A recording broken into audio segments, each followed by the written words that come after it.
គង្គគាពិសីសំអូនសែនជ័យដែលមកពីខាងវត្តស្លែងកំពង់ស្វាយកំពង់ធំប៉ុណ្ណឹងជាមួយនឹងវាលស្បូវសែនជ័យជាទូករាជធានីភ្នំពេញចាវត្តវាលស្បូវខណ្ឌច្បារអំពៅខណ្ឌច្បារអំពៅព្រោះណាពិភពស្នេហ៍ខ្ញុំគឺជាសម្លេងមាសរបស់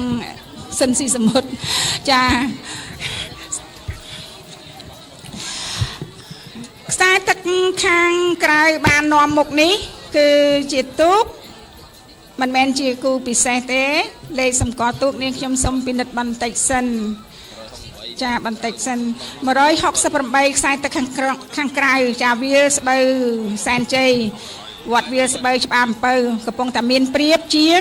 ទូកដែលមានឈ្មោះថាគង្គគាពិសីសំអូនសែនជ័យចាស្លែងកំពង់ស្វាយឯកសណ្ឋានពណ៌ក្រហមគាត់ខំតាមណាដែរហ្នឹងណាតែតាមមើលទៅអត់ទាន់ទេដោយសារតែវាលស្បូវសែនជ័យហ្នឹងគាត់បានដល់ទីស្គរជ័យបានមកលឺចាបានដល់ទីហើយនេះខ្ញុំសូមជំរាបជូនគូជាបន្តចាសូមអធិស្ឋានឲ្យអធិស្ឋានទៀតបើសិនជានាងខ្ញុំពិនិត្យទៅតាមលេខរៀងឃើញថាលោតរហូតទៅដល់83តាមពិតលេខរៀងទើបតែ76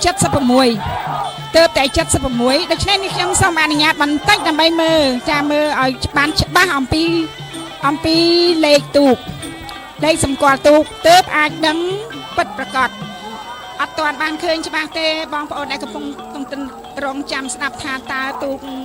ដែលស្ថិតនៅក្នុងស្រុកភូមិគាត់នឹងចាទទួលបានជ័យជំនះយ៉ាងណានោះ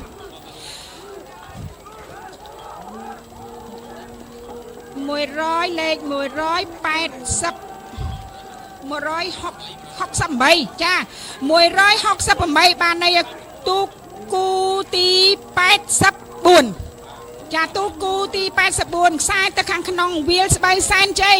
ជាអ្នកទទួលបានជ័យជំនះទៅលើទូកដែលមានឈ្មោះថាកងពិសីសំអូនសែនជ័យ